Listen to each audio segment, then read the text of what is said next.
Primeiramente, quero agradecer a professora Silvia. Eu muito bem sei como a nossa agenda é apertada.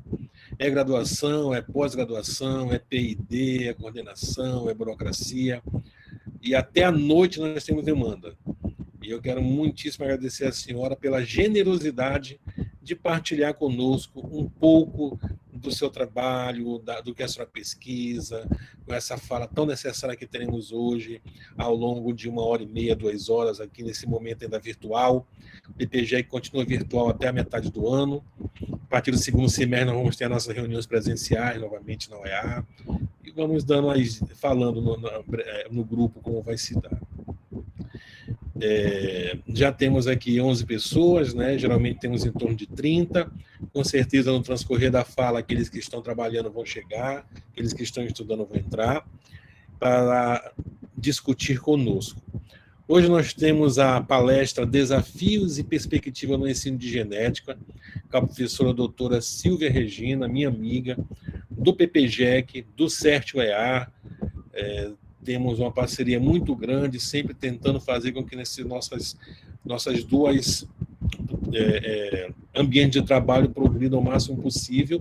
E também, assim comigo, também faz parte do GPCF. Ela também tem um grupo dela individual com seus orientandos de graduação e também colabora, divide, partilha conosco.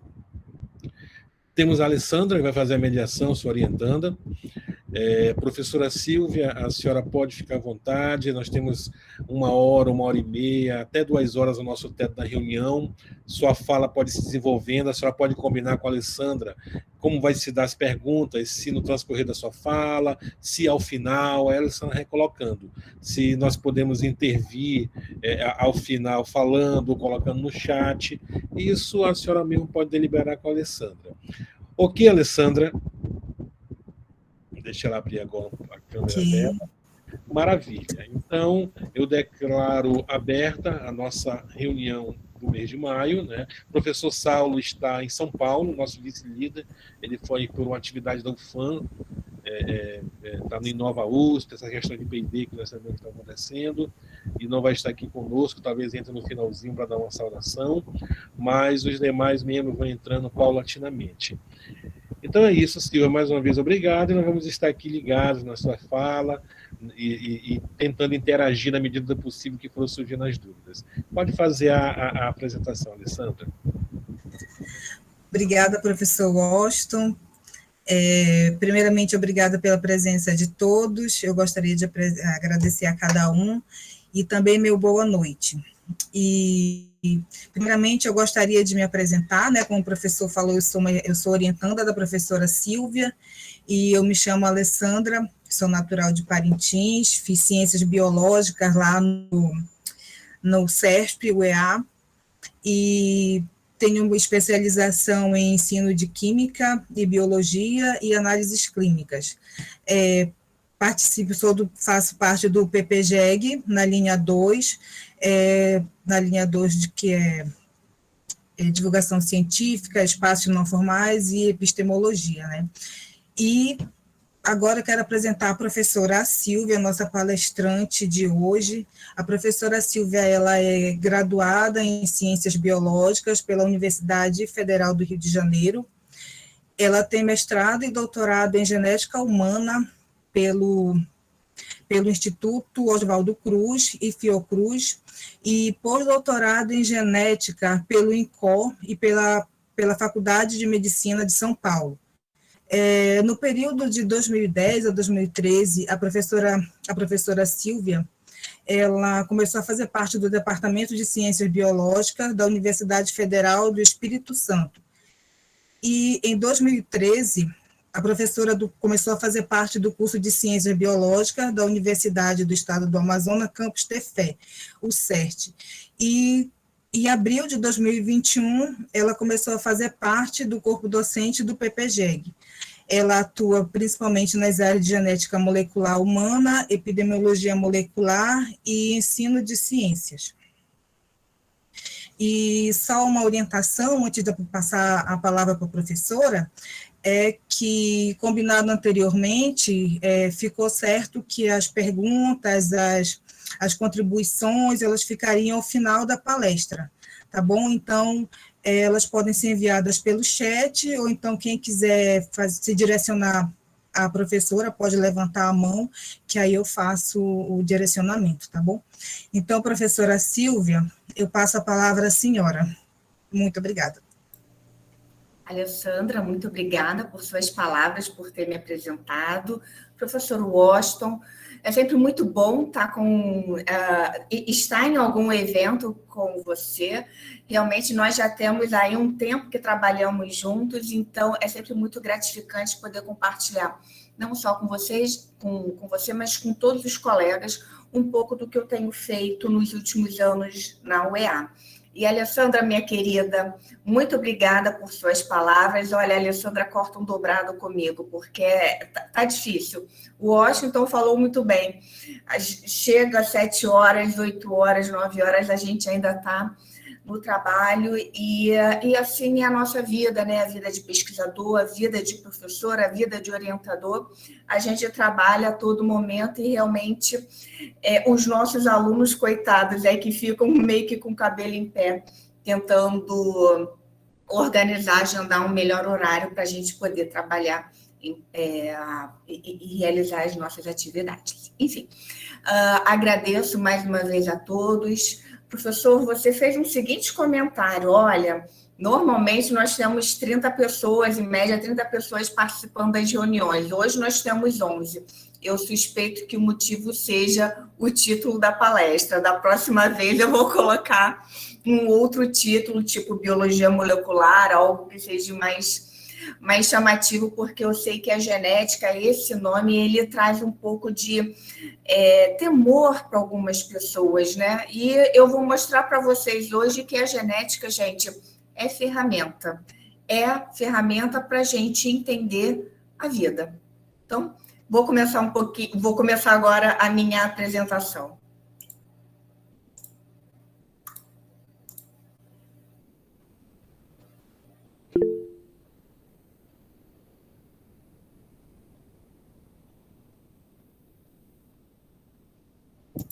Aparecendo perfeitamente. Está aparecendo, né?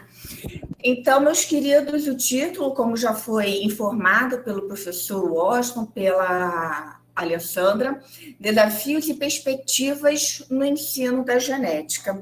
E como já foi muito bem apresentada, não há necessidade de falar mais das minhas credenciais. Mas, pessoal, eu quero começar o nosso bate-papo hoje fazendo uma pergunta a vocês. Será que a genética faz parte do nosso cotidiano, do meu cotidiano, do cotidiano de vocês? Já pararam para pensar em qual momento da vida de vocês a genética está inserida? Tenho certeza que a primeira resposta que vem à cabeça é não tem genética em lugar nenhum aqui na minha vida.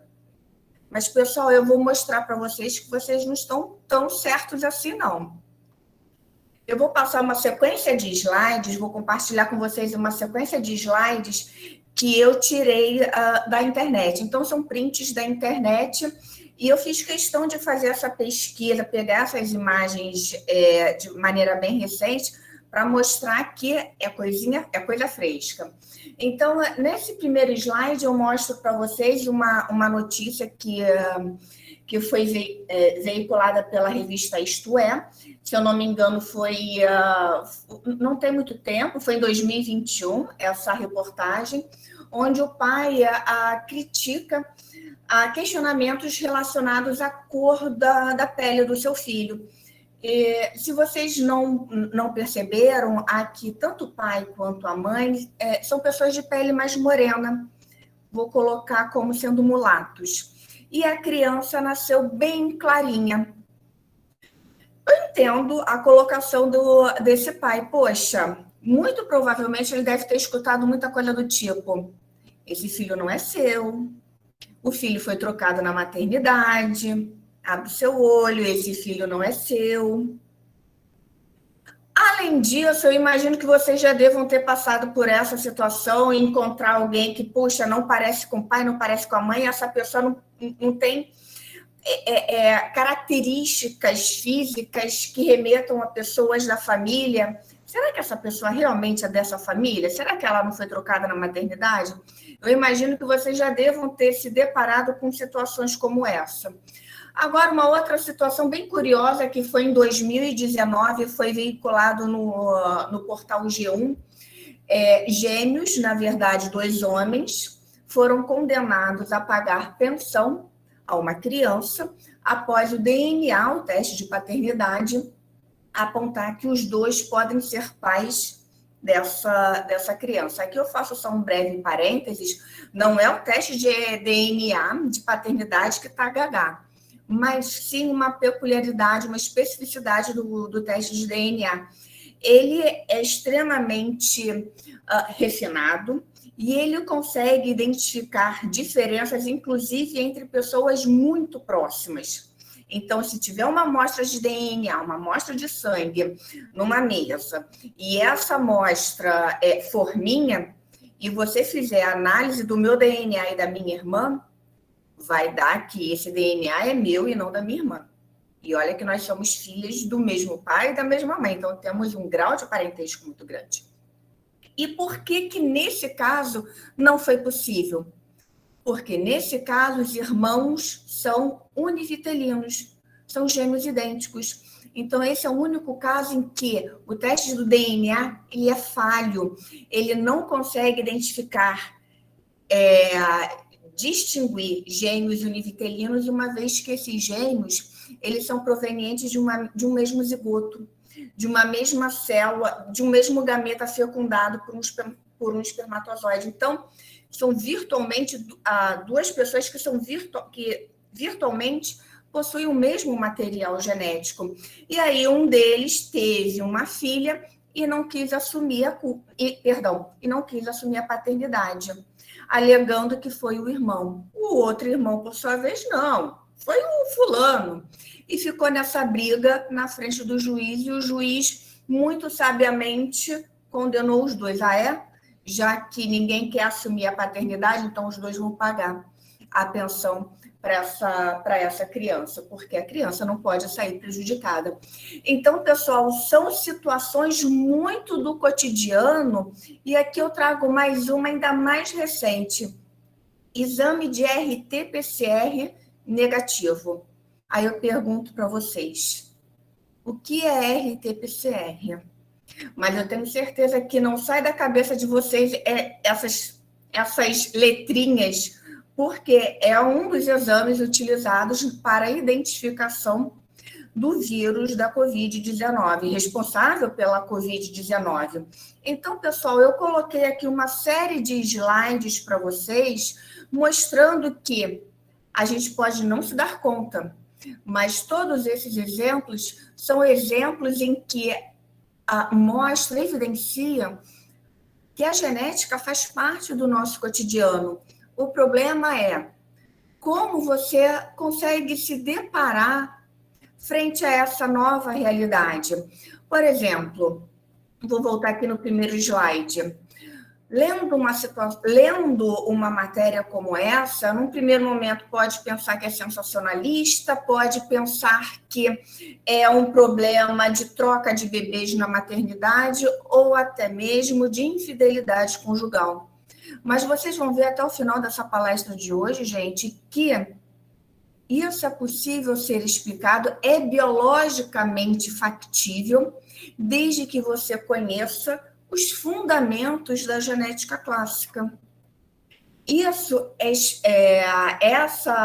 o teste de DNA para a paternidade, para a determinação da paternidade, é algo que já existe, que já está disponível no mercado desde a década de 80, e que hoje, se vocês tiverem a curiosidade de verificar nos laboratórios de análises clínicas, eles vão ter não só testes bioquímicos, testes de sangue, como também testes moleculares para uma série de patologias genéticas, para uma série de patologias hereditárias. Então, o teste de DNA, ele já faz parte da nossa realidade há muito tempo.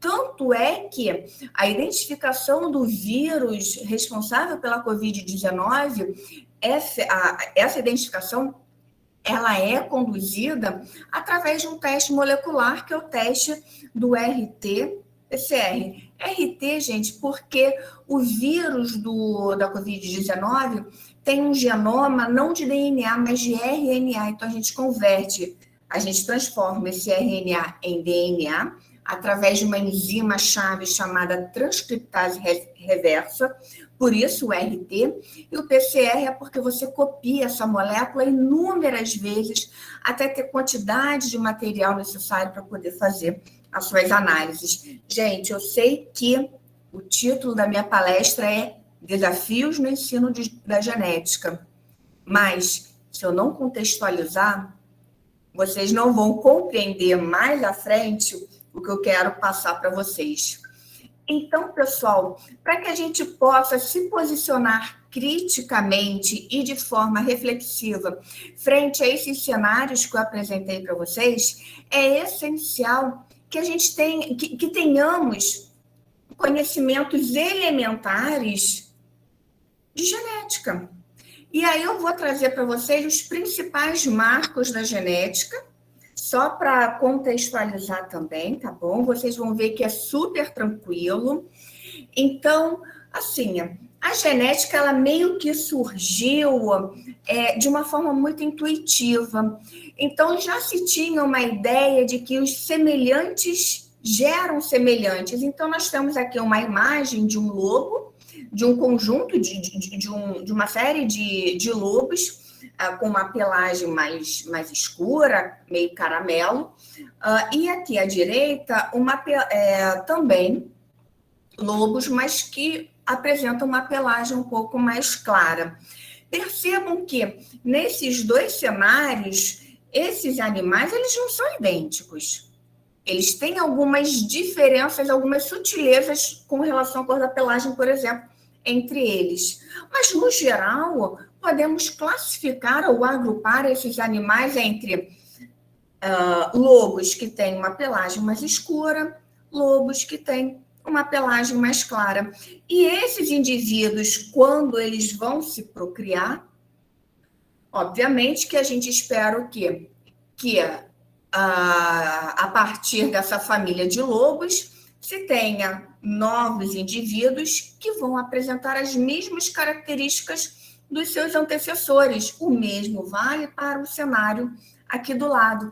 Então, eram situações que levavam a crer que semelhantes geram semelhantes. Entretanto, com o passar dos anos, com o passar do tempo, foi verificado que nem sempre é possível ter semelhante gerando semelhante. E esse tipo de observação, ele surgiu não utilizando observações a partir de animais, mas principalmente a partir de espécimes vegetais. E o exemplo que eu trago aqui para vocês é bem interessante, que nós temos aqui uma mesma espécie de planta, tá bom? Mas o interessante é que ela tem uma variedade com relação à cor das suas pétalas. Então, nós temos as pétalas rosa bem intenso, pétala na cor branca e a pétala na cor mais clarinha. Então, como é que tem o surgimento de plantas com a pétala com esse rosa mais claro? A partir do cruzamento de plantinhas cujas pétalas vão apresentar a cor rosa escuro e branco. Então, quando você tem o cruzamento de uma plantinha pétala rosa escuro com pétala branca, você imagina que, bem, semelhante gera semelhante. Você vai ter ou rosa ou branco? Não. Nesse caso, você vai ter um fenótipo intermediário, o rosa mais claro. Então, a partir de exemplos como esse, se cunhou a teoria da mistura, onde os indivíduos, na verdade, eles são gerados através da mistura da essência dos seus genitores. E esse tipo de teoria, ele perdurou durante muitos anos, só que não era uma teoria perfeita, Por exemplo, como você consegue aplicar essa teoria na seguinte situação? Nós temos 2 genitores, pai e mãe, com estatura mediana. Todos os filhos são bem mais altos que os pais. Bem, pela teoria de mistura, você esperava que os filhos fossem da mesma estatura ou uma estatura meio que intermediária entre os fenótipos do pai e da mãe. Mas o cenário que eu coloquei aqui para vocês foi o seguinte: os pais têm estatura mediana e os filhos são bem mais altos do que eles. Então, como a gente consegue aplicar essa teoria de misturas? Então, pessoal, dando aqui um panorama para vocês, que desde o início dos tempos existiram várias teorias que tentavam explicar como as características individuais são propagadas geração a geração. E quem melhor descreveu, ou quem corretamente descreveu, foi Mendel. Então, eu sei que todos vocês podem não lembrar dos pormenores da genética, mas lembram da ervilha lisa e rugosa ou da ervilha amarela e verde. O bacana aqui das ervilhas, gente, não é o fato dela ser amarela ou verde, lisa ou rugosa. O bacana é que é um organismo modelo. Esse organismo, ele tem características que são facilmente observáveis. Ou a semente é lisa, ou a semente é rugosa. Ou a semente é amarela, ou a semente é verde. Então, você consegue observar com facilidade, sem a necessidade de instrumentos, sem a necessidade de uma infraestrutura mais robusta. E mais, é um organismo modelo que tem um ciclo de vida muito curto, que tem uma prole numerosa, que é fácil você cultivar. Não é um organismo que despenda de grandes recursos para a sua manutenção, para viabilizar a sua manutenção. Portanto, nós temos esse organismo modelo com ciclo de vida curto, características facilmente observáveis, sem a necessidade de instrumentos ou de uma estrutura mais robusta, a prole numerosa e fácil manipulação. Todas essas características viabilizaram o sucesso que Mendel obteve nos seus trabalhos, no seu estudo com relação à hereditariedade. E Mendel, sim, a ideia dele sempre foi compreender como as características elas eram repassadas de geração a geração. Ele inicialmente trabalhou com outros organismos, ele trabalhou com mosca, ele trabalhou com abelha, ele trabalhou com outros tipos de organismo, porém ele nunca obteve sucesso. Esse sucesso só foi atingido a partir do momento que ele escolheu de forma bem aleatória esse organismo que hoje na genética é considerado um organismo modelo. E o que é interessante da ervilha, dessa espécie de planta, é que ela tem 7 características, pelo menos 7 características bem dicotômicas. Então, nós temos aqui, na primeira imagem, a ervilha, ela pode ser, com relação à sua textura, ela pode ser lisa ou craquelada, rugosa. Ela pode variar com relação à cor, ela pode variar com relação à cor das pétalas, a textura da vagem, a cor da vagem, com relação à localização espacial da floração, se é uma floração apical ou axial, e também com relação ao comprimento desse arbusto, né? Se ele tem um tamanho mediano, se ele é um arbusto de comprimento, de altura mais longo. Então, são características que são facilmente observáveis e identificáveis. Então, eu vou destacar só essa com relação à cor da pétala para dar o exemplo para vocês, mas o que eu falar para essa característica serve para as outras também. Então, Mendel fez o seguinte, ele cruzou uma plantinha masculina branca,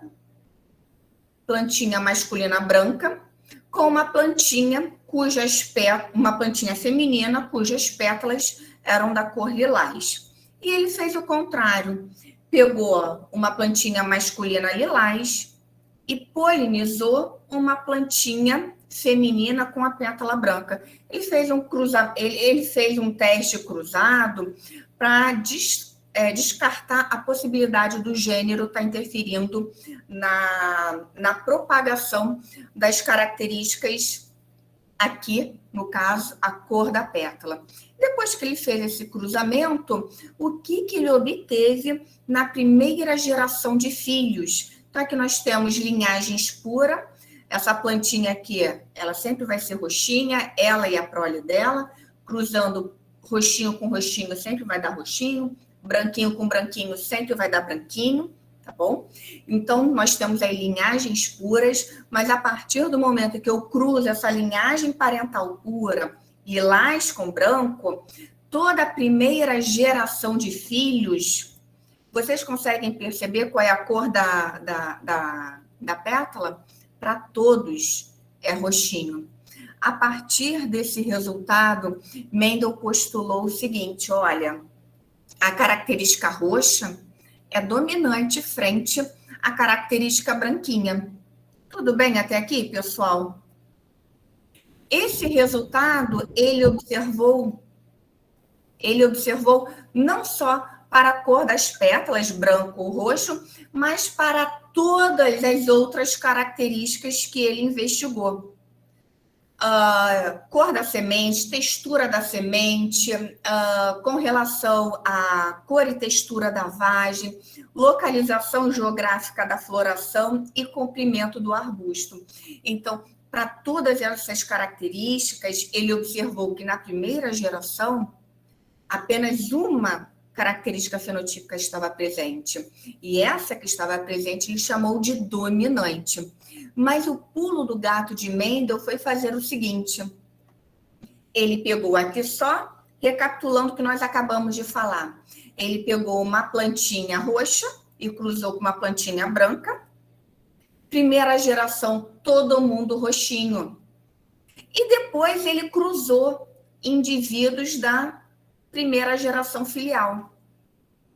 E quando ele cruza esses indivíduos da mesma geração, que são indivíduos híbridos, ele vai ter, na sua grande maioria, indivíduos com a cor escura, né, púrpura, lilás, roxinho, enfim, mas ele também vai ter uma pequena quantidade de indivíduos branquinhos. Opa! Gente, olha só. Foco aqui comigo. Eu tenho um indivíduo roxo, que foi cruzado com outro indivíduo roxo. Então, roxo com roxo, o que a gente espera? Todo mundo roxinho. Só que eu não tive isso. Eu tive a maioria dos filhos roxinho, mas eu tive aqui, olha, um filho que não tem a característica dos seus genitores. Os pais são roxinhos, mas o filho foi branco. E aí, pessoal, só para explicar como isso ocorre do ponto de vista molecular, nós sabemos que indivíduos diploides, como nós, somos formados por dois conjuntos de genoma, o genoma do pai e o da mãe, que se unem durante o encontro dos gametas. Então, nós temos aqui o gameta do pai, o gameta da mãe, tá bom? Só vai ter uma cópia desse material genético.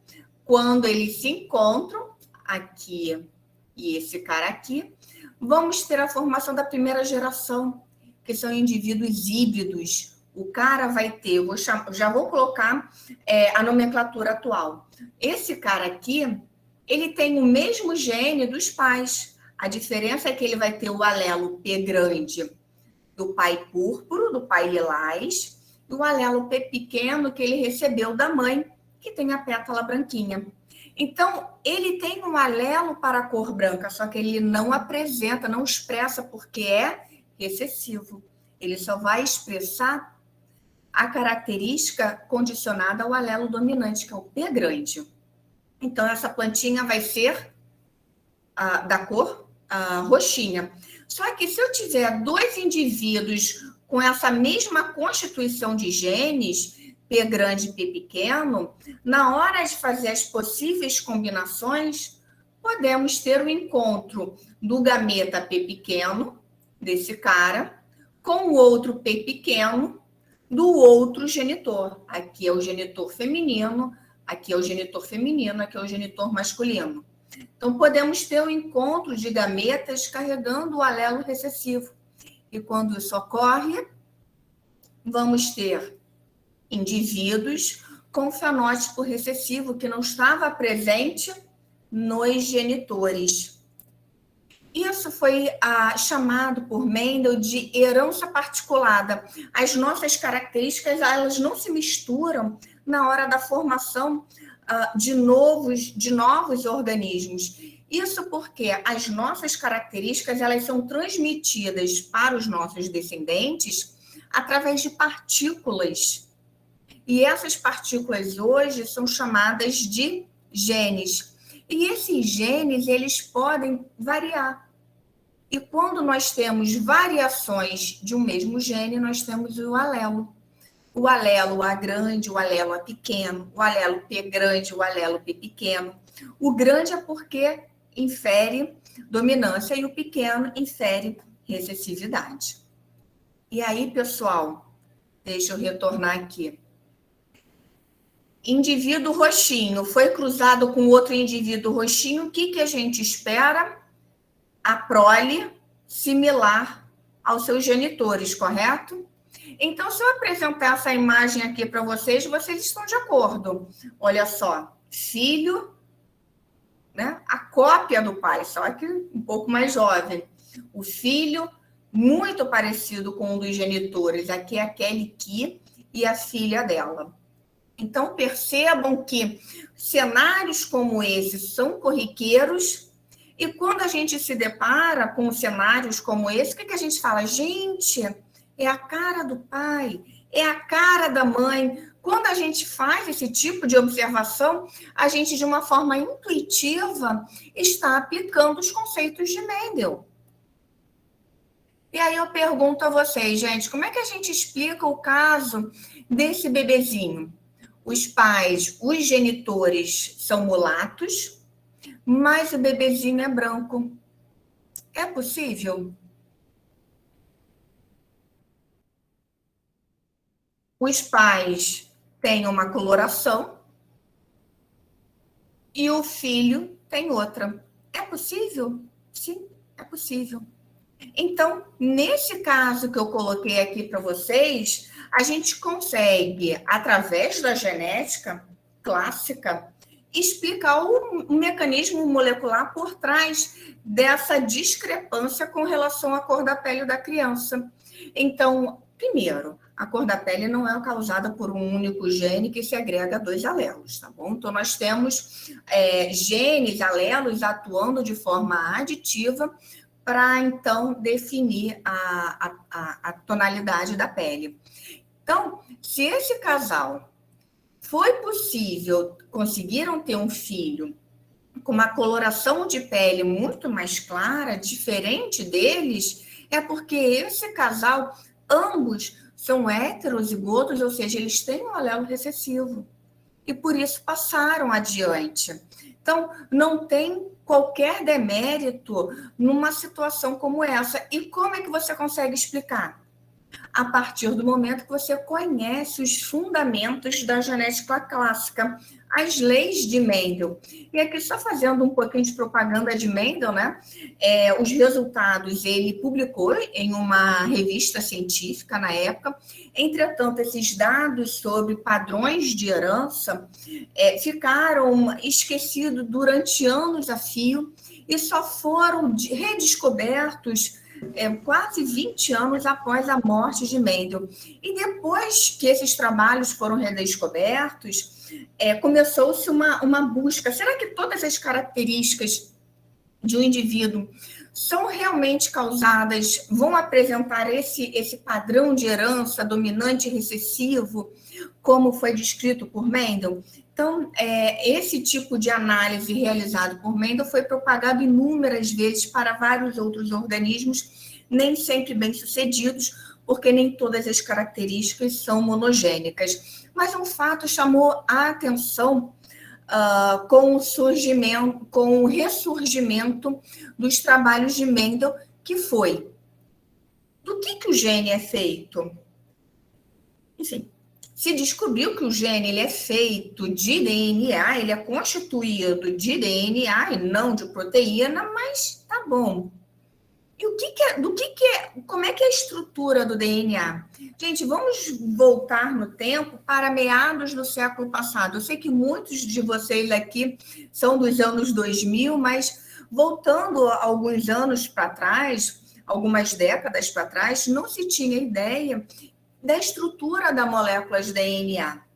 E o que é bacana é que a estrutura hoje, como ela é concebida, ela sim foi definida com base em trabalhos de diversos pesquisadores que, de maneira isolada, encontraram características bem marcantes da molécula de DNA, que nós sabemos que é a molécula responsável pela hereditariedade, pelas características que definem um indivíduo.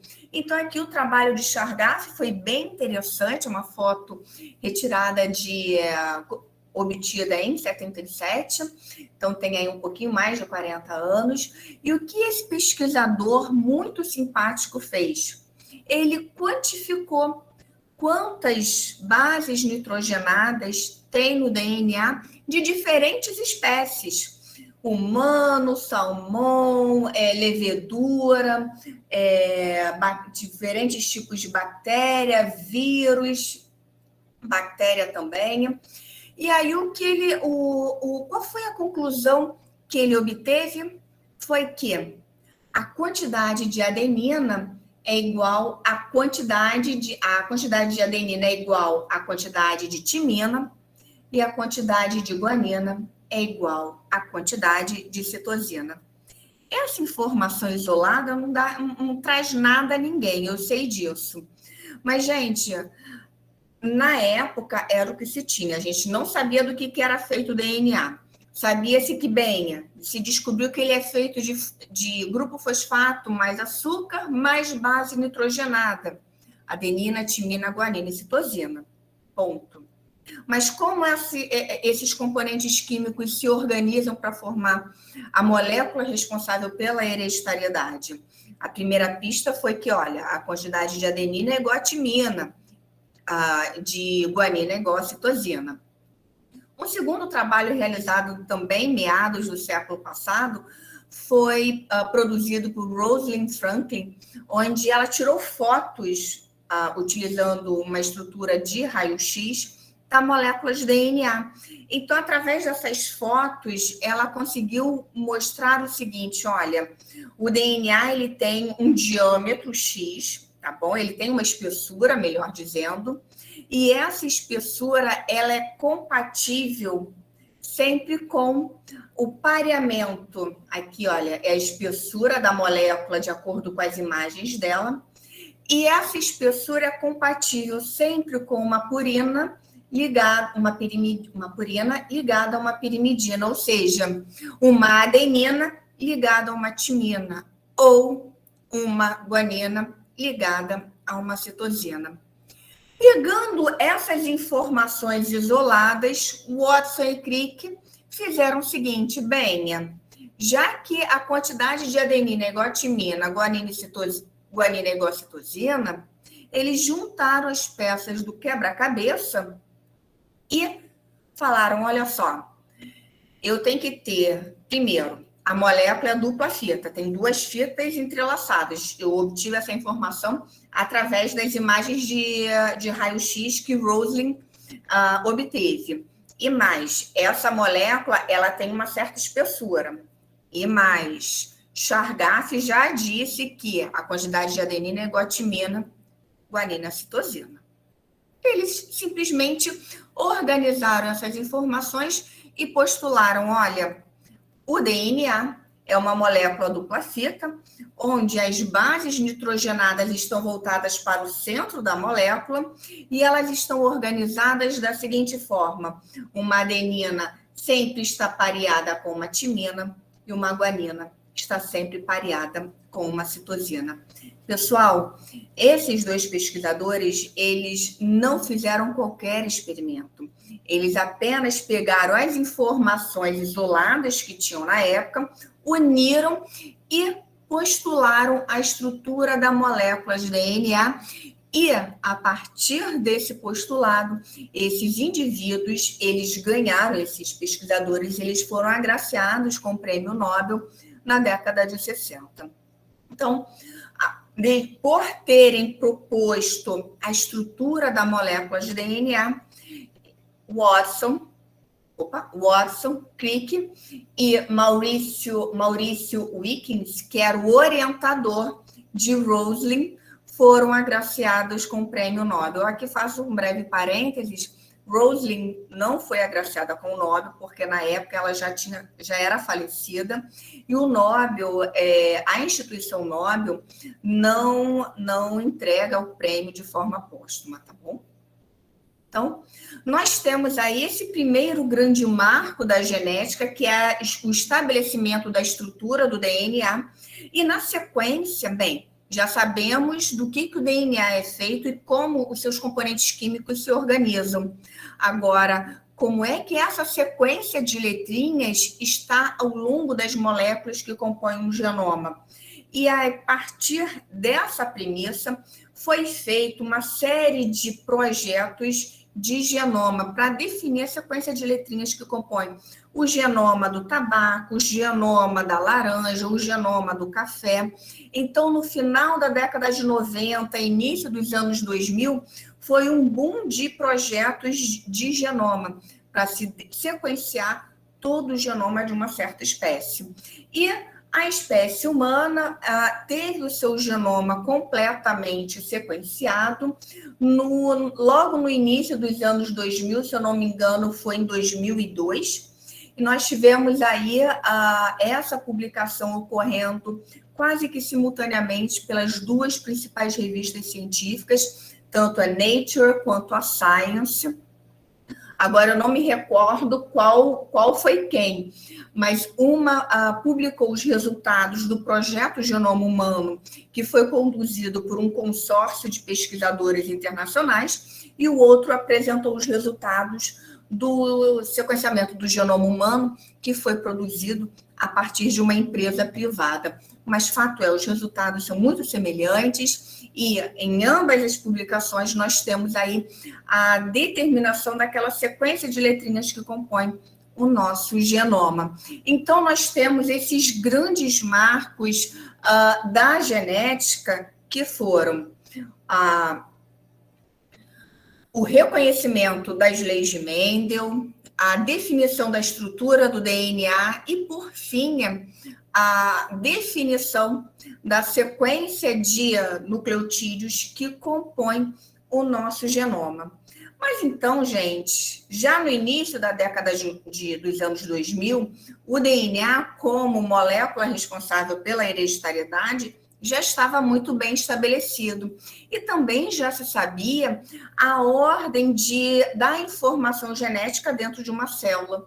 Então, nós temos o DNA como o livro, como aquela molécula que contém toda a informação necessária para a formação de um ser vivo.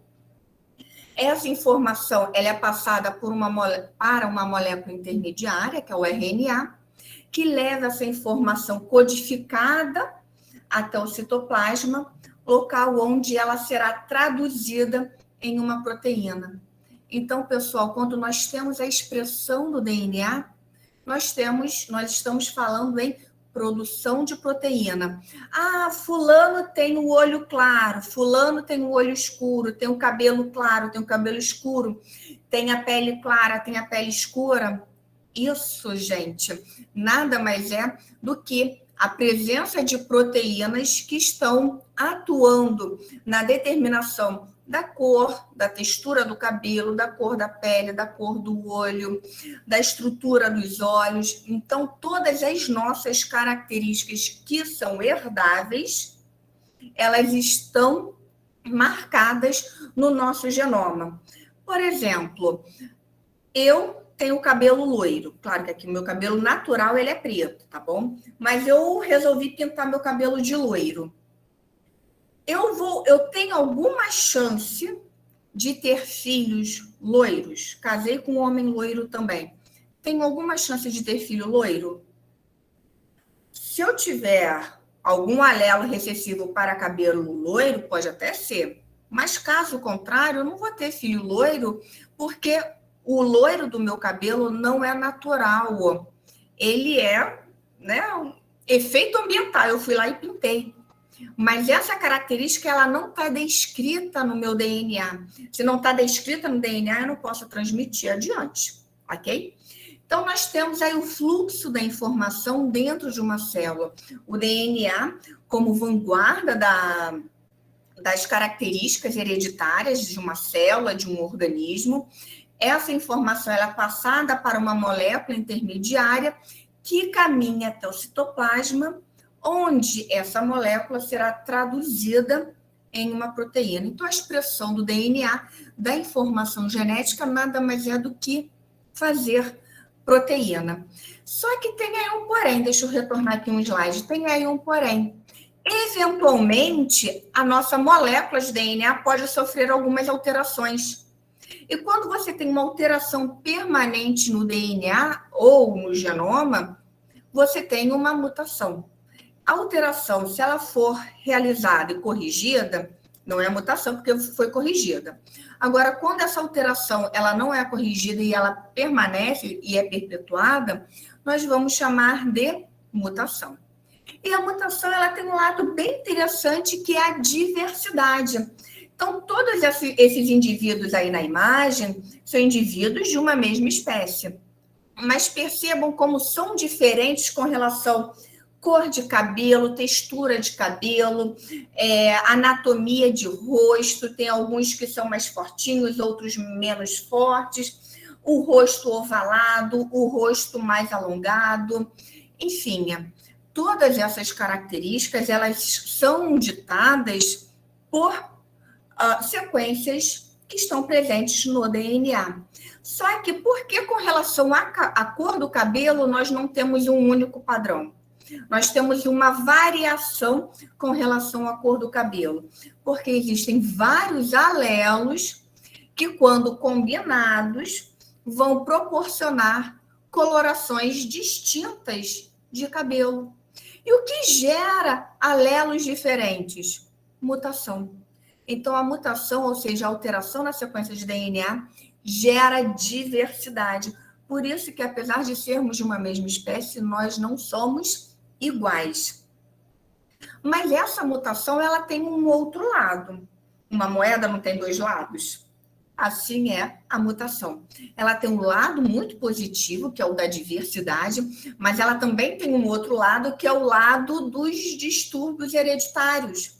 Então, aqui eu trago para vocês o albinismo, que é a ausência de melanina no corpo, e ao lado é a incapacidade do organismo em produzir asas. Então, tem asa vestigial e essa mosquinha ela não consegue voar. Então, nós temos aí dois cenários onde essa condição física ela foi condicionada por alterações na molécula de DNA. E aqui, gente, bem rapidamente, temos aqui a molécula de DNA, ok? Ela não tem a mutação.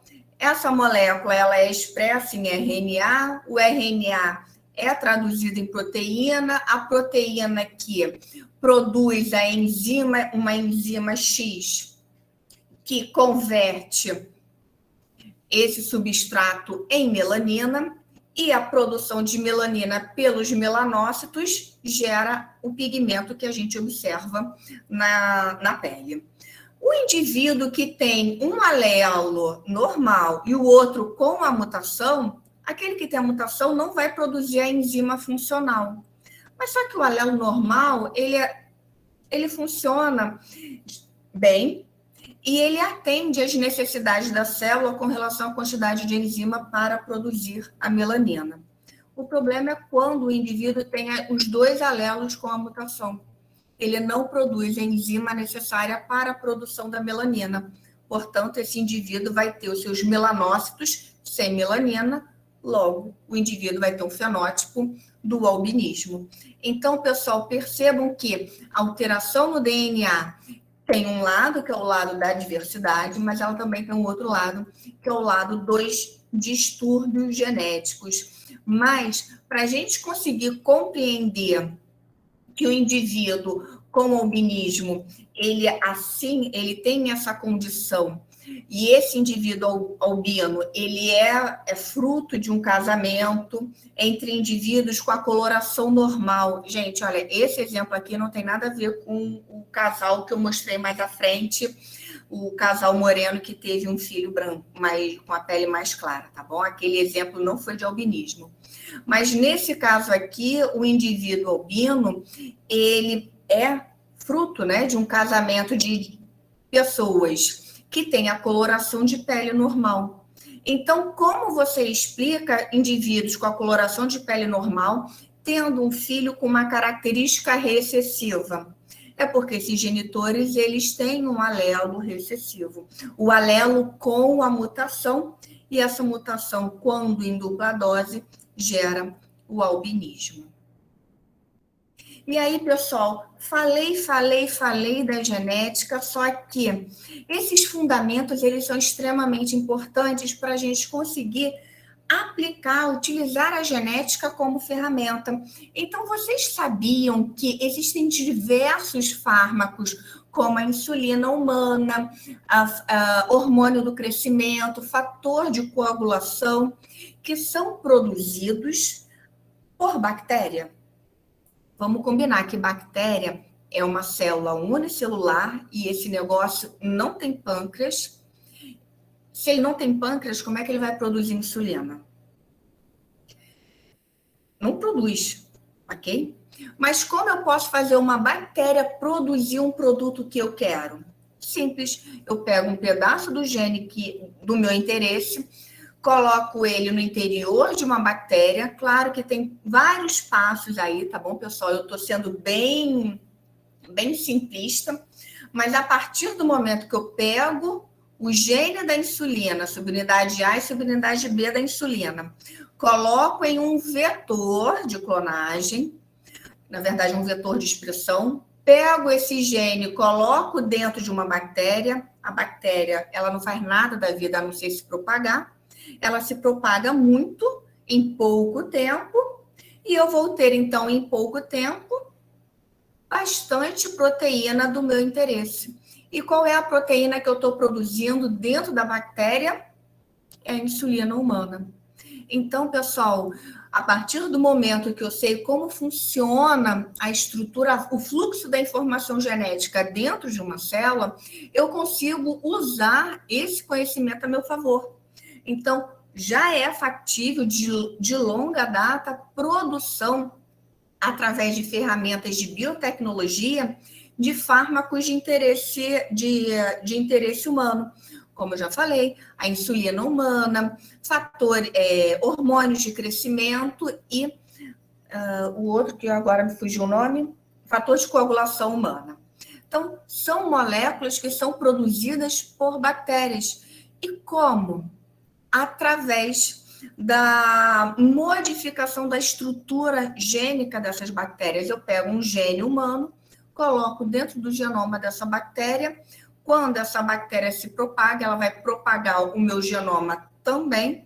Esse genoma vai ser expresso em proteína. Eu pego essa proteína, invaso e posso, então, comercializar na forma de biofármaco. Então, pessoal, vejam, e eu tenho certeza que vocês aqui conhecem várias pessoas que são insulinodependentes. Se vocês forem prestar atenção no rótulo da insulina, vocês vão ver que a insulina está lá, a partir de RNA recombinante, a partir de DNA recombinante. Então, a genética, sim, ela está no nosso cotidiano, ela está na nossa vida, a gente é que não presta atenção. E vocês também já devem ter ouvido falar na identificação humana. E essa identificação humana, ela tem uma diversidade de aplicações. A identificação humana, ela pode ser por teste de paternidade, pode ser uma criança que não se tem a identificação, você pode definir o parentesco dela através dos testes moleculares de identificação humana. Você pode, enfim, N aplicações a partir do conhecimento da estrutura do DNA. Então, pessoal, essa imagem aqui coloca para vocês várias regiões altamente variáveis ao longo do nosso genoma, que são os cromossomos humanos, tá bom? STR é sequência pequena de repetição. Então, são regiões extremamente variáveis, nós não vamos ter 2 alelos, vamos ter 10, 20 alelos, de forma que, conforme a gente vai fazendo as combinações dos alelos para cada uma dessas regiões hipervariáveis, nós vamos ter um padrão que é único. É tipo a nossa impressão digital. Ela é única, não tem 2 pessoas com a mesma impressão digital. Então, nós temos aqui a impressão digital molecular de um indivíduo. E a partir do momento que eu faço análise dessas regiões hipervariáveis, eu consigo caracterizar, individualizar uma pessoa. E a partir daí, vocês devem ter ouvido falar dos ataques de 11 de setembro às Torres Gêmeas em Nova York. Obviamente que milhares de pessoas foram vítimas desse atentado terrorista. E como foi feito a identificação desses restos mortais? Através da análise dessas regiões hipervariáveis. O mesmo protocolo foi utilizado para as vítimas daquele acidente com o avião da Air France, que, se eu não me engano, isso foi em 2009, o avião da Air France ele caiu no meio do oceano, e os restos mortais eles foram identificados, entregues à família, aos seus familiares, através, né, essa identificação, ela se deu através de ferramentas de identificação humana. E aqui, pessoal, vamos fazer comigo a identificação humana, um teste de paternidade? Olha só, nós temos aqui na coluna M é a mãe, a coluna C é a criança, S1, 2 e 3 é o suposto pai, 1, 2 e 3. Toda criança tem um pai e uma mãe, é fato. Então, olha só, essa bandinha aqui da criança, ela ou veio da mãe ou veio do pai. Está presente na mãe? Não. Então, ela veio do pai. Quem é o...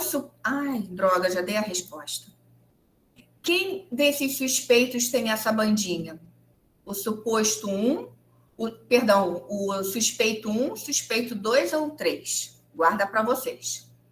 Essa outra bandinha aqui da criança está presente na mãe? Não. Se não é da mãe, veio do pai. Gente, nós somos, cada um de nós, metade do nosso genoma veio do pai, metade do nosso genoma veio da mãe, através do óvulo da mãe e do espermatozoide do pai.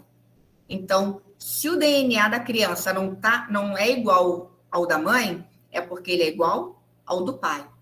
Aqui, essa bandinha do DNA, essa região hipervariável, é igual à da mãe, mas também é parecido com outros 2 suspeitos, então não é muito informativo. Aqui é igual a 2 suspeitos, não é informativo. Aqui é igual a mãe e a outro suspeito, também não é informativo. Idem não é informativo.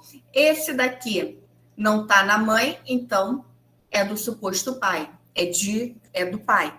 Agora, qual deles? Então, pessoal, a gente vai comparando. É isso mesmo, a gente compara e, a partir daí, a partir dessa comparação, a gente vai definir qual desses suspeitos é o possível pai biológico da criança. E desses 3 suspeitos, vocês chegaram à mesma conclusão que eu, é o suspeito 2. Por quê? É ele que vai apresentar todos os segmentos de DNA que são compatíveis com a criança. Aqui é uma outra forma, gente, de se fazer uma análise molecular. Aqui é uma técnica que já não está tão em uso nos dias atuais, tá bom? Você amplifica sequências específicas do DNA, depois faz um gel de agarose e compara as bandas de acordo com o seu tamanho. Nos dias atuais, a gente faz essa identificação humana através do sequenciamento. É muito mais rápido, mais barato e a chance de erro é bem menor. Então, nós temos aqui a seguinte situação. Nós temos um cenário de crime onde foi obtida uma amostra de DNA. Essa amostra de DNA, ela é da pessoa que cometeu o crime. Ponto. E nós temos aqui 2 suspeitos de ter cometido o crime. Qual dos 2 tem o segmento de DNA idêntico ao da amostra que foi coletada na cena do crime? Lembra quando eu mostrei para vocês alguns slides atrás aqueles polimorfismos ao longo do genoma? Deixa eu voltar aqui. PWA, TH1, TPOX, D7S820, FGA. Então, esses polimorfismos é que estão representados nessa imagem aqui. VWA, TH01, TPOX, tá bom? Então, para cada região hipervariável, nós temos vários alelos. Só que aqui os alelos não são chamados de A grande ou A pequeno, mas sim pelo número, por um número, tá bom? Então, o DNA encontrado na cena do crime, ele tem os alelos para a região VWA, 14, 15. O suspeito 1 para essa região tem os alelos 16 e 17. É igual? Não é igual. Só que esse outro suspeito tem os alelos 14 e 15. É igual? Deu match? Então tá, vamos ficar de olho nesse suspeito 2. Para o segundo locus, TH01, 79, é o perfil genético da amostra de DNA encontrada na cena do crime. É compatível com o do suspeito 1? Não. É compatível com o suspeito 2? Sim, é compatível com o do suspeito 2. O mesmo vale para os outros 2 polimorfismos. Pessoal, então, ao final dessa análise, a gente chega à conclusão que, dos 2 suspeitos, quem cometeu o crime foi o suspeito 2. Ok? Claro que aqui é só um exemplo muito reduzido, a gente não avalia apenas 4 regiões hipervariáveis, mas sim um total de 17 regiões hipervariáveis, para poder dar um laudo conclusivo e informativo para o juiz. E mais, quem define se a pessoa é ou não o autor do crime não é o profissional que fez a análise molecular, mas sim o juiz. Mas é fundamentado nessa análise laboratorial. Então, pessoal, se você se depara com um resultado como esse, você vai pensar o quê? Puxa vida, que coisa de louco, né? O que esse monte de pontinho vai para cima, vai para baixo, 14, 15, 7, 9, o que isso significa? Gente, para compreender um resultado, um cenário como esse, você tem que compreender que existem regiões no DNA que são variáveis. E por que elas são variáveis? Porque sofrem mutação. Se sofre mutação, gera diversidade. E diversidade é traduzida em tipos de alelos diferentes. Então, pessoal, já estou me encaminhando para o final da minha apresentação, tá bom? Fiquem tranquilos, que eu me empolgo quando eu falo de genética, mas eu vou tentar não me alongar tanto, porque eu sei que todo mundo aqui já está bem cansado do seu dia de trabalho. Mas, pessoal, vocês viram que genética, assim como outras áreas da da ciência não é um ramo trivial. Ele tem as suas peculiaridades, ele é complexo, tem a sua complexidade, sim. Entretanto, você pode trabalhar isso de duas formas. Você pode trabalhar de uma maneira muito teórica, falando, olha, o DNA ele é feito disso, aquilo, outro, que junta com A, que junta com B, que junta com C, que vira isso, e ponto. Você pode trabalhar esses assuntos de uma maneira descritiva, de uma maneira monótona, e vocês podem ter certeza que os seus alunos vão ter atenção zero quando vocês forem trabalhar, principalmente esse assunto de genética, assim como os assuntos de evolução, que a minha amiga Luciane conversou com vocês no último encontro do grupo de pesquisa. Então, como a gente pode reverter esse cenário que torna o ensino de genética tão atribulado para os profissionais de educação. Mas antes de dar as minhas sugestões, os meus palpites, eu vou só colocar aqui para vocês que o que eu estou falando não saiu da minha cabeça, é baseado em vários relatos científicos. Então, aqui mostrando dificuldades e desafios sobre o ensino e sobre a aprendizagem das leis de Mendel enfrentados pelos alunos do ensino médio. E os autores, entre várias dificuldades, eles relatam aulas que não são dinâmicas, ausência de material didático apropriado e até mesmo dificuldade dos alunos em outras áreas, como, por exemplo, a matemática. Então, tem uma parte da genética que você tem que fazer cálculo de probabilidade.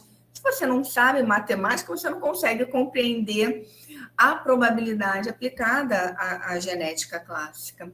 Então, você tem aí inúmeros fatores que tornam o ensino muito dificultoso, não só para os professores, como também para os alunos. Nesse segundo relato, os autores informam o desinteresse e que os alunos eles frequentam a aula por obrigação.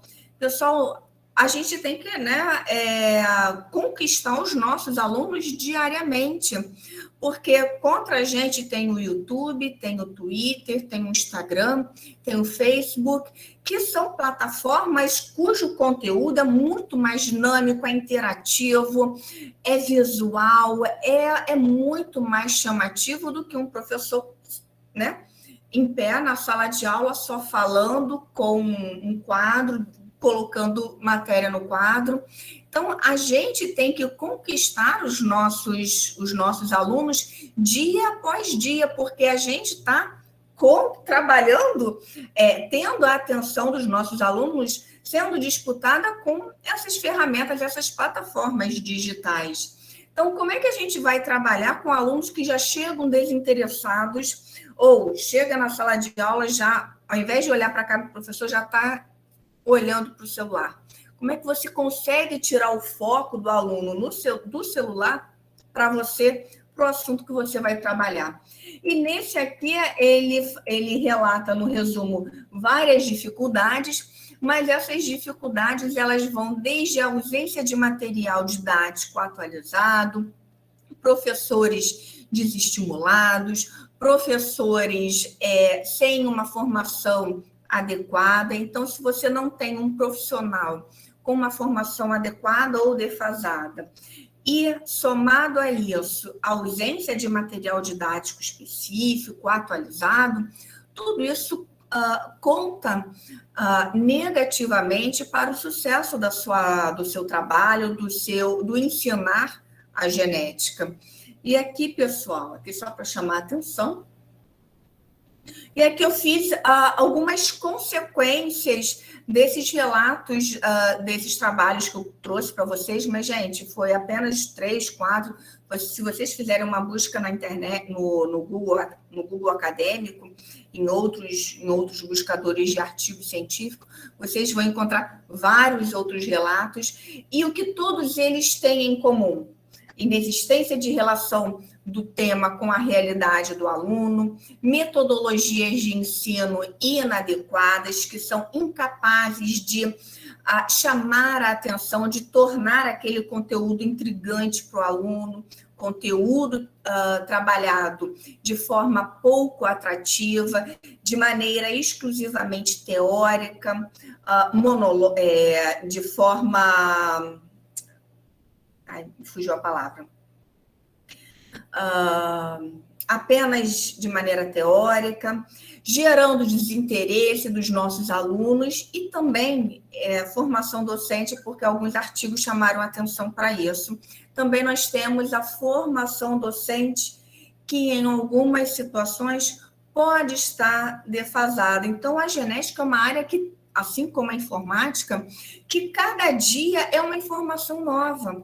Então, esse profissional que não está tendo uma atualização da sua formação básica, ele acaba ficando com um conhecimento defasado e não consegue acompanhar a dinâmica dessa área, que a cada dia é uma informação diferente. Então, hoje nós temos, na década de 80 era PCR, hoje nós temos PCR, RT-PCR, QPCR, HRM-PCR, ou seja, uma infinidade de outros tipos de técnicas que há 20 anos atrás não existiam, 20, 30 anos atrás não existiam, era uma única.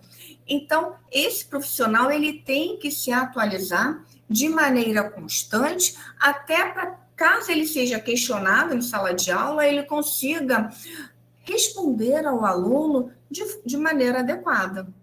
Então, frente a esses desafios, quais são as possibilidades de enfrentamento que é possível vislumbrar? Nós temos aí, sempre que possível, fazer uma interface do conteúdo que está sendo trabalhado com a realidade do aluno, sempre que possível trazer algo do cotidiano para exemplificar aquele assunto que vai ser trabalhado no dia, montar estratégias diferenciadas que coloquem o estudante como centro do processo de aprendizagem, utilizando situações desafiadoras, lançando mão de experimentação científica. Então, a partir do momento que o aluno acompanha um processo biológico, um processo natural, do seu início ao fim, ele consegue compreender como um fenômeno natural ele se dá, ele consegue compreender toda aquela teoria que o professor trabalha, né, com tanto empenho, com tanta dedicação, mas como é que ele consegue compreender a partir do momento que ele vivencia esse fenômeno biológico, e por que não modelos didáticos, jogos educativos para fomentar o processo de aprendizagem por parte dos nossos acadêmicos. E é claro, eu não coloquei aqui, mas temos que ter sempre em mente que nós, professores, somos eternos estudantes, eternos pesquisadores, né? Porque se formou, terminou a graduação, o mestrado, o doutorado, que parou a vida, não precisa mais estudar. Lê do engano, a gente continua estudando, e isso é extremamente importante para que possamos nos manter atualizados. Se fazemos isso, os nossos professores, os professores que estão na linha de frente no ensino básico, também precisam constantemente passar por processos de atualização da sua formação acadêmica. Então, pessoal, eu coloco como possibilidades aos principais desafios no ensino da genética, sempre que possível, fazer uma interface do conteúdo que está sendo trabalhado com a realidade do aluno. E se vocês não perceberam, eu comecei a minha apresentação colocando para vocês 3 slides falando de situações atuais onde a gente tem a genética como pano de fundo. Então, a partir do momento que vocês utilizam abordagens como essa, você chama a atenção do assunto para os alunos, ele consegue fazer um link com a realidade dele, e a partir daí já desperta o interesse pelo que o professor vai falar naquele momento. Então, pessoal, eu deixo essas sugestões, possibilidades para a gente tentar contornar os desafios que não são exclusivos da genética, mas para as outras áreas também, com relação ao ensino dessa área do conhecimento que é tão importante para todos nós. E dentro do PPGEC, do qual eu faço parte desde 2021, se eu não me engano, eu tenho como projeto de trabalho a pesquisa em alternativas didáticas às aulas tradicionais de ciências e biologia. E os principais objetivos são elaborar materiais didáticos com temáticas regionais, que enfatizem conceitos e a diversidade da fauna e da flora amazônicos, oportunizar a formação e a capacitação de professores das disciplinas de ciência, tanto do ensino fundamental quanto do ensino médio, no caso, professores de biologia, para a atuação docente, bem como profissionais que trabalham no contexto não formal de educação. Então, pessoal, esse meu projeto de trabalho dentro do programa de pós-graduação, ele foi construído frente a esse cenário que eu acabei de relatar, essas dificuldades, esses desafios que nós encontramos no nosso cotidiano. Professores do ensino básico, no ensino da genética, da biologia, e eu também, na minha prática docente de sala de aula, que eu sou professora de genética, de biologia celular também e de evolução, e eu vejo a dificuldade que é despertar o interesse dos alunos por algo que eles nunca vão ver. Eles não vão ver a molécula de DNA, eles não vão ver a base nitrogenada, mas como eu chamo a atenção para isso, é através de várias ferramentas que são pensadas para tornar as aulas dinâmicas, interativas e instigantes para os nossos alunos. E é claro que para fazer tudo isso, ganhar corpo, forma e brilho, eu não trabalho sozinha, eu tenho um grupo estrelado que atua comigo, que são os meus queridos alunos, o Aquiles, a Vanessa e a minha querida Alessandra, que estão comigo desde 2021. A Alessandra entrou agora, né, querida, em 2022, cada um com seu projeto de pesquisa, mas que, num todo, estão envolvidos na produção de material didático, sequências didáticas, que visam trabalhar uma área do conhecimento, ensino de ciências ou biologia, de forma dinâmica, de forma mais interativa, de forma mais intrigante aos nossos alunos, e assim possamos fazer a diferença na vida dos nossos alunos. Pessoal, eu sei que eu falo bastante. Eu quero super agradecer a presença de todos vocês por terem ficado comigo até esse momento. Agradeço de coração meu querido amigo Washington, minha querida amiga Luciane, Ercilene, Alessandro, os meus alunos que também estão aqui, os alunos que não são meus, mas que eu já tive a oportunidade de trabalhar. Eu quero agradecer a cada um de vocês pela atenção, pelo carinho, e saibam que eu estou à disposição. Às vezes demora a responder, mas eu estou sempre à disposição. Obrigada. Obrigada, professora. Professora, nós tínhamos 3 perguntas aqui, só que no decorrer do final da sua explanação, as perguntas elas foram sendo respondidas. E seria quanto à formação continuada do professor, né, e o ensino da genética, esse tema que ele é complexo, e como ele tornar ele mais atrativo. E durante o final a senhora foi explicando, e a Marley, foi a Marley que fez a pergunta, e ela disse que se sentiu satisfeita. E a outra pergunta também foi a Sâmia, mas a Sâmia ela teve que sair, e foi quanto ao uso das tecnologias. no ensino de ciência, no ensino da genética, e também foi muito bem explicado agora ao término da sua palestra. Então, acho que não mais. E a outra pergunta também, que era bem parecida com o uso das tecnologias, seria como as aulas remotas, como é que funcionaria as aulas remotas, se elas ajudam nesse processo de ensino da genética ou elas não contribuem? Ok, Alessandra, obrigada. E para aqueles que fizeram as perguntas, agradeço a atenção. O ensino remoto é um desafio para a gente desde o primeiro dia da pandemia, porque o primeiro grande desafio foi fazer o professor que está acostumado a uma aula presencial a fazer uma aula virtual.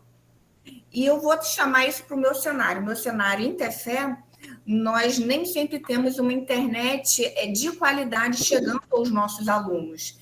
E aí, gente, eu tive que me deparar com a seguinte situação: gravar a aula. Então, sim, eu me tornei youtuber, quase youtuber.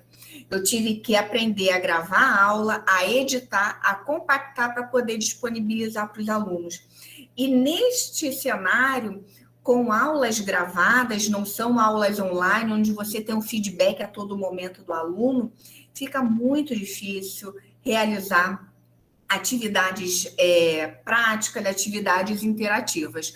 É claro que eu sempre tento, na minha prática docente, independente do assunto, eu sempre tento trazer algo, fazer um link com alguma situação que foi publicado recentemente pela grande mídia, por alguma situação que faça parte do cotidiano, que eu sei que faça parte do cotidiano dos nossos alunos, para que ele consiga se sentir contemplado, né, com a minha fala e conseguir compreender o porquê daquele fenômeno estar acontecendo.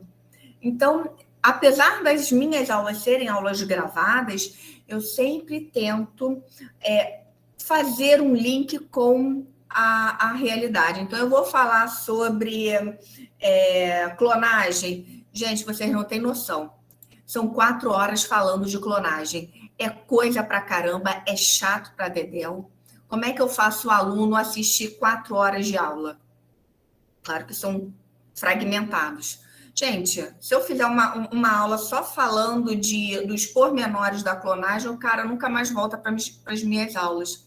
Então, o que eu faço é colocar, tá, a clonagem tem todo um passo a passo, mas por que eu utilizo essa metodologia? No meu dia a dia, aonde é que eu tenho essa metodologia sendo aplicada? Eu tenho ela sendo aplicada, por exemplo, na determinação da genotipagem para HIV, por exemplo, para o vírus da Covid-19, eu tenho para a produção de biofármacos. Então, eu tento sempre, dependendo do assunto, fazer uma conexão com algo que faça parte da realidade do aluno. Nem sempre eu consigo ter sucesso, não, mas continuo tentando. Obrigada, professora. Alguém também fez uma pergunta aqui, deixa eu ver, aqui foi no meu privado, só um momento. Pergunta assim, a genética do ensino médio, ela prepara o aluno para a genética que ela vai encontrar no ensino superior? Ela deixa o aluno preparado? Ou ele vai encontrar dificuldades? Então, tudo depende.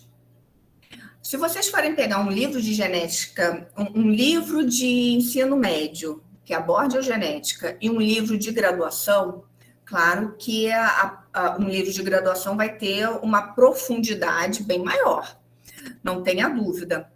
Mas o básico a ideia já é trabalhada no ensino fundamental. Então, o cara, quando chega no ensino superior, fundamental não, perdão, gente, no ensino médio. O cara, quando chega no ensino superior, sim, ele tem noção do que é DNA, do que é RNA, do que é proteína, do que é PCR, do teste de paternidade, porque todos esses assuntos são trabalhados no ensino básico, lá no ensino médio. Então, ele chega com uma base e, a partir dessa base, obviamente, que a gente vai aprofundar. Agora, sim, é possível, sim. Porém, o assunto tem que ser trabalhado em sala de aula. O que eu percebo, assim, eu trabalho com alunos que vão para as escolas realizar, né, pesquisa de iniciação científica, e o que alguns alunos me relatam é o seguinte: dependendo do assunto, ele não é trabalhado pelo professor, porque como o professor não tem domínio, ele omite aquele assunto do programa. E aí, se ele omite um assunto, aquela informação ela não chega até o aluno, né? E aí ele, quando entra na graduação, aquela informação ela está deficitária. Por isso que eu falei também a importância da gente ter a formação continuada dos professores, porque quem está trabalhando hoje, para vocês terem uma ideia, eu sou formada no final da década de 90. Muito do que eu falo nos dias atuais nas minhas aulas, eu aprendi por conta própria lendo artigo científico, porque não existia lá na década de 90. Ok? Essa história de RT-PCR, isso é bem mais recente, é dos anos 2000.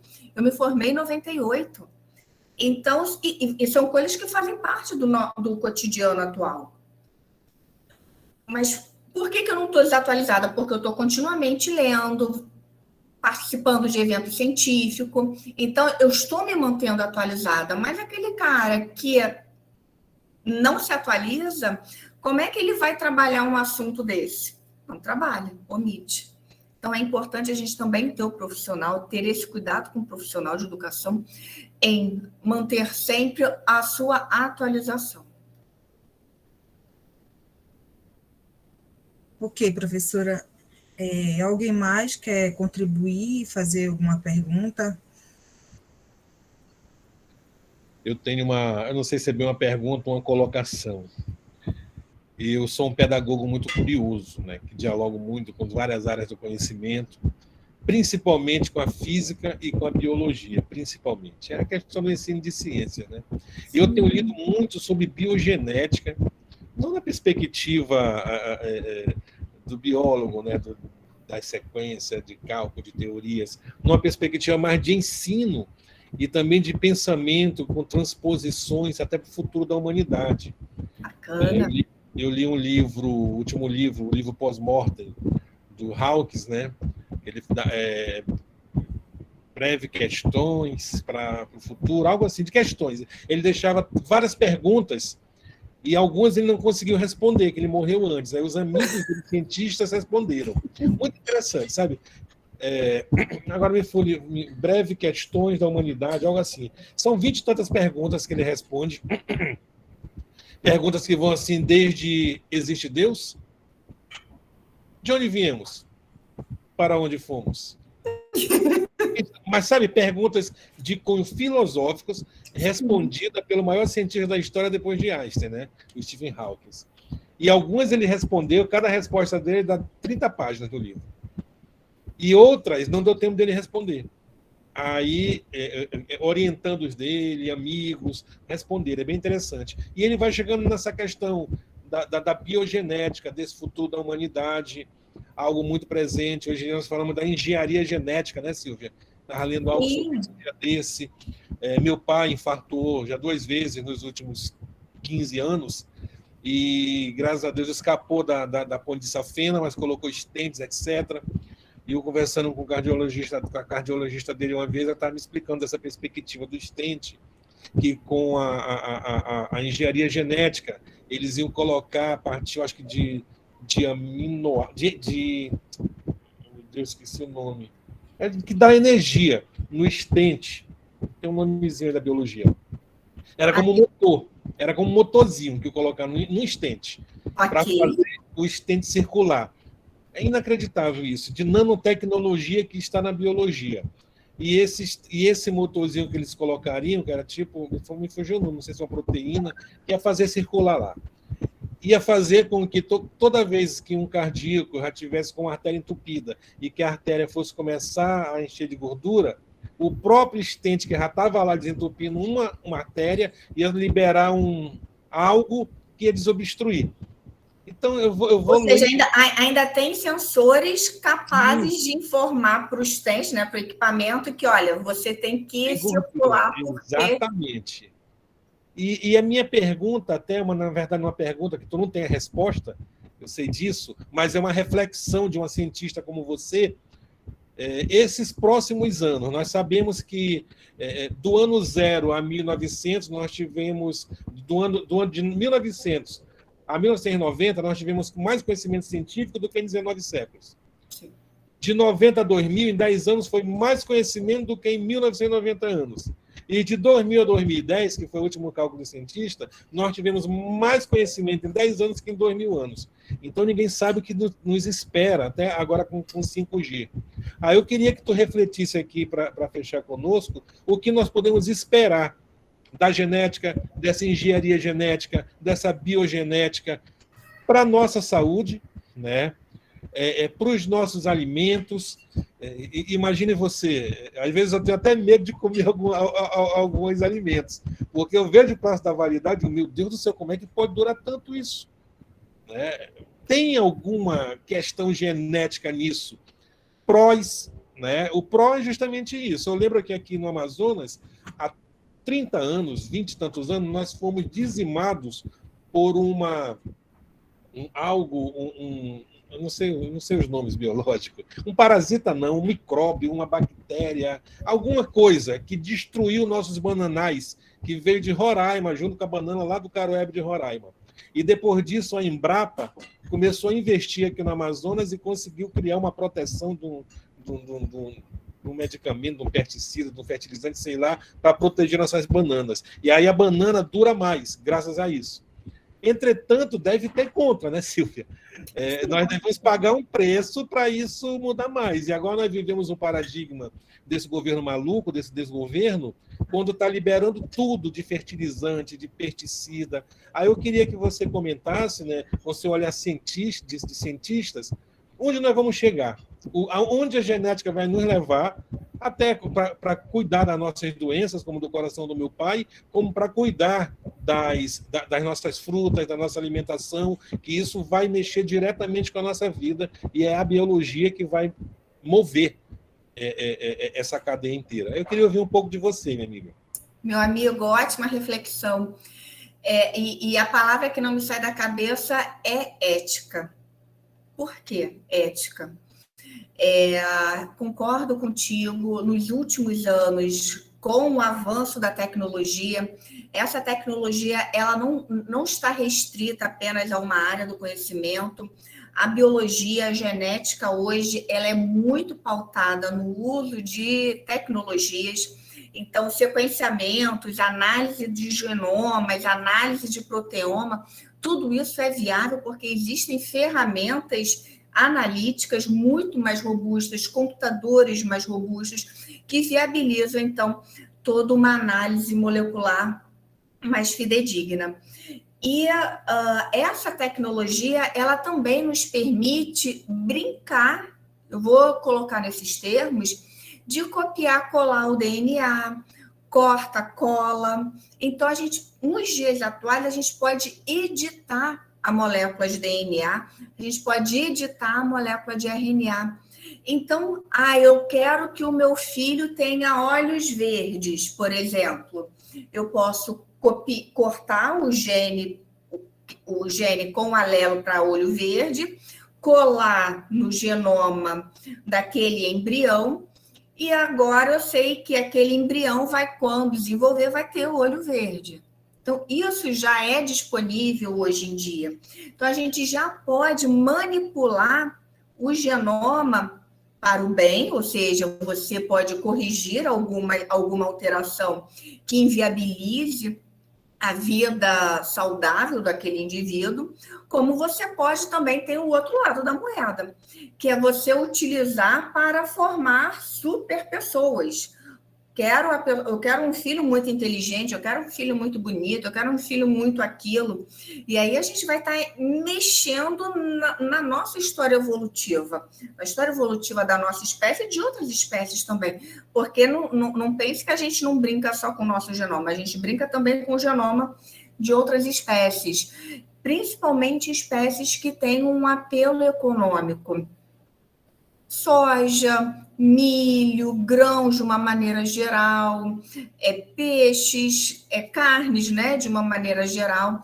Não pensem que todos esses produtos de impacto comercial, eles são muito manipulados desde a antiguidade.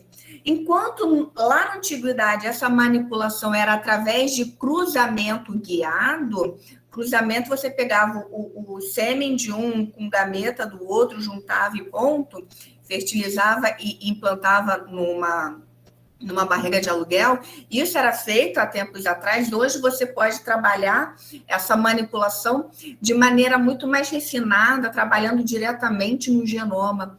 Então, esse tipo de manipulação ele já ocorre e é de longa data. O problema é a ética de quem está fazendo isso, porque a partir do momento que o profissional ele não tem ética na sua profissão, ele pode ser corrompido e fazer, enfim, coisas inimagináveis. E a partir do momento que você está alterando o genoma, você está alterando toda a história evolutiva daquele indivíduo e de seus descendentes. Então, não tem volta. Então, nós temos que pensar que a genética ela é uma ferramenta e é uma ferramenta que deve ser usada com parcimônia sempre.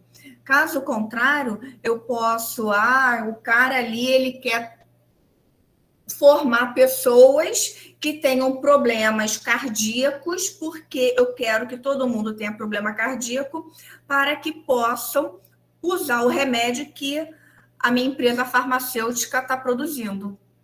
E aí eu ganho mais dinheiro. Então, nós temos que ter muito cuidado com como trabalhar com a tecnologia, com a informação, porque terapia genética já é uma realidade, edição do DNA já é realidade, produção de organismos geneticamente modificados já é uma realidade que não é de hoje, já tem mais de 20 anos. Então, nós temos que trabalhar com sabedoria, meu amigo, e com ética. Imagino, a ética é esse limite. Lembrei o nome do livro, Breve Questões para Grandes Perguntas. Eu vou postar no nosso grupo de WhatsApp. Eu acho que os que se interessam pela ciência devem ler essas reflexões de Stephen Hawking, pós-morte dele, né? Ele respondeu a maioria, as outras foram seus pupilos. É bem interessante. Bacana. Minha amiga, só temos a agradecer, né? Eu estava vendo aqui os comentários no nosso chat, é por aí, quando a Natana fala da palestra, quando a Carmen coloca. Você falou de uma maneira muito leve, né, de genética. É um assunto realmente que nos assusta no ensino médio. Né, que nem a pergunta que teve. E como a genética do ensino médio, mesmo do ensino superior, como trabalhar? É um desafio. Imagino nossos amigos biólogos como devem sofrer. Você que ministra disciplina, quando chegam os estudantes no curso de biologia e vão começar a se deparar com ela. Então é necessário reflexões, discussões, escritos como que você faz nessa temática para desmistificar isso.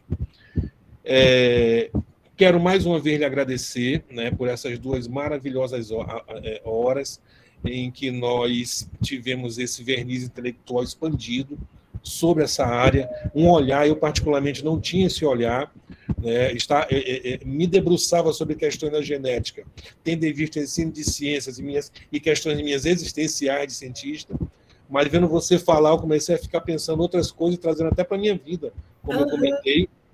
Isso é que é importante, para mim a ciência é isso, nos fazer refletir, trazer para a nossa vida, transformar numa aprendizagem significativa, como nós tanto defendemos, e em nome do GPNCF, quero lhe agradecer por sua generosidade, pela partilha, e dizer que no futuro, não muito distante, nós vamos estar presenciais e vamos fazer algumas mesas de debates e já sabemos por onde começar quando se falar dessa questão da biologia, Silvia. Muito obrigado, tá? A você, a todos que aqui estiveram, nós chegamos a ter 20 pessoas, sabemos que agora voltou tudo, né?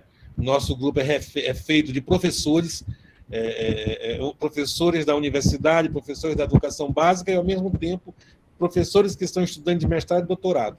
Aí todo mundo fica colocando, poxa, não vou conseguir entrar, pô, não vai dar para mim, vai estar no YouTube, vai estar no YouTube. Daqui a pouco a Silene, que é o nosso anjo da guarda da tecnologia, vai disponibilizar para nós assistirmos. Mas, mais uma vez, em nome do GPCF, muito obrigado, minha amiga. Obrigado, Alessandra, também, por estar sempre sendo sua fiel escudeira nesse processo formativo que é muito importante na formação de um professor pesquisador, de um professor autônomo, de um professor que transforma vidas, um professor que transforma culturas. Isso é muito importante. E eu deixo para encerrar nas suas considerações finais, para você fazer a sua última falinha, seus últimos comentários, e renovar o convite para o mês de junho, que aqui nós vamos ter a professora Vivian, para fazer uma outra brilhante fala no nosso GPCF. Mais uma vez, obrigado, Silvia. Obrigada, professor. Bem, meus queridos, o que eu queria colocar aqui para vocês é a genética ela é um ramo das ciências que está em franca expansão nos últimos anos, nas últimas décadas.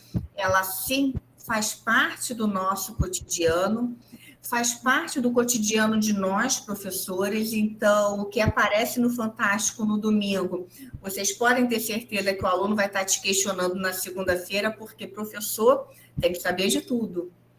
E para saber de tudo, a gente tem que ter uma visão geral. Isso passa também pela genética. Então, é importante que tenhamos uma formação sólida, mas só isso não é o suficiente. A gente tem que estar continuamente se atualizando. Vocês podem ter certeza que a genética que eu estudei na década de 90 passa muito longe da genética que hoje se conhece, da genética que eu trabalho com os meus alunos em sala de aula. Porque em 20 anos, muita coisa mudou, muita informação foi gerada. Então, para sermos profissionais atualizados, a gente precisa continuamente estar lendo, participando de eventos científicos como esse, que é proporcionado pelo nosso grupo de pesquisa, porque é um espaço onde a gente troca ideias, onde a gente fica sabendo o que o colega está fazendo, onde a gente se atualiza também. E mais, nós somos educadores, nós somos profissionais da educação. Então, nós temos que zelar não só pela nossa formação, pela nossa atualização profissional, mas também como trabalhamos com os nossos alunos. Chegar em sala de aula e só falar, não chama a atenção dos nossos alunos. A gente tem que sempre tentar fazer com que aquele conteúdo tenha alguma interface com a realidade do aluno, sempre instigando, sempre tentando trazer esse aluno para o centro como a principal ator da sua capacitação, do seu aprendizagem, da sua aprendizagem. Então, é essa a nossa função como profissionais da educação, não só ter atenção com relação à nossa formação, à nossa atualização, como também aos métodos de ensino que a gente utiliza. E é assim, meu querido amigo, eu finalizo as minhas considerações de hoje. Muito bem. Quem quiser ver, nós vamos daqui a pouco deixar a palestra no nosso canal do YouTube, para quem não teve a oportunidade de estar aqui presente, poder assistir depois. Mais uma vez, obrigado, gente. Boa noite a todas, a todos, a todes. Falar que o GPCF é isso, estamos fazendo ciência de uma maneira responsável, olhando todos os fatores e preservando sempre a diversidade científica e cultural da Amazônia, que é a nossa natureza. Tchau, gente. Tchau, Silvia. Tchau, gente. Uma boa noite. Obrigada. Boa noite. Obrigada. Patrícia. Até a próxima. Tchau, boa noite.